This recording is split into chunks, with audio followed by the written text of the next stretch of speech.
All right, let's get into it. Today, we're going to crack open the South African poultry industry. We'll follow the incredible journey from hatch to harvest and get to know the two feathered stars of the show, the chickens that become our dinner and the ones that lay our breakfast eggs. I mean, think about it. That perfectly cooked chicken on your plate, or that morning omelet. Where do they actually come from? They each have a fascinating story that starts way, way before they ever hit the supermarket. So let's trace it all the way back.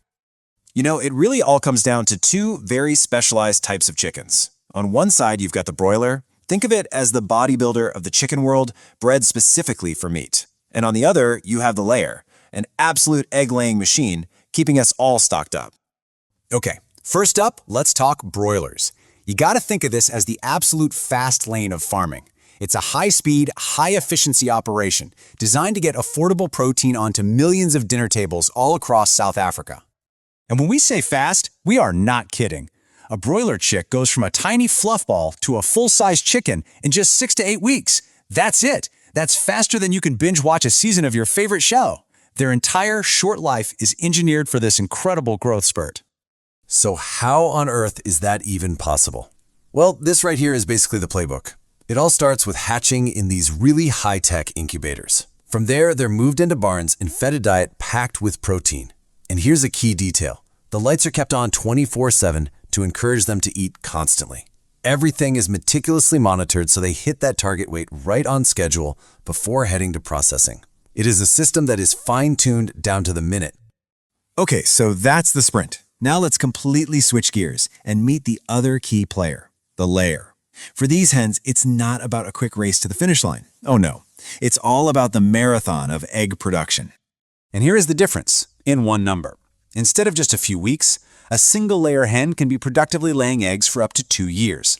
It's a totally different game, all about long-term, consistent output. So the layer's life is this really carefully managed cycle. They're selected specifically for their egg-laying genes. They're housed in different systems, from battery cages to free-range farms. Their diet is rich in calcium to make sure those eggshells are nice and strong. And here, the lighting is controlled to stimulate laying, not eating. And of course, every single day, their hard work is collected, graded, and sent on its way. Okay, so we've met them individually. Now let's put them side by side. This is where you can really see just how much the two paths of the poultry world split. Just look at this breakdown. It's pretty stark, right? Purpose, meat versus eggs. Growth rate, incredibly rapid for broilers versus a much slower, steady development for layers. We're talking a lifespan of weeks versus years. Even their diets are polar opposites. One for building muscle, the other for building shells. It all comes back to having two completely different jobs to do. You know, this level of efficiency in producing food is, well, it's pretty remarkable. But it doesn't come without some really important questions. It kind of forces us to look beyond the numbers in the production line and think about the wider impact. So let's zoom out for a minute. This whole industry isn't just about chickens and eggs anymore. It's right at the center of these huge ongoing conversations about animal welfare, our planet, and, you know, the choices we all make as consumers. And there are some big debates happening. For layers, a lot of the talk is about the ethics of things like battery cages.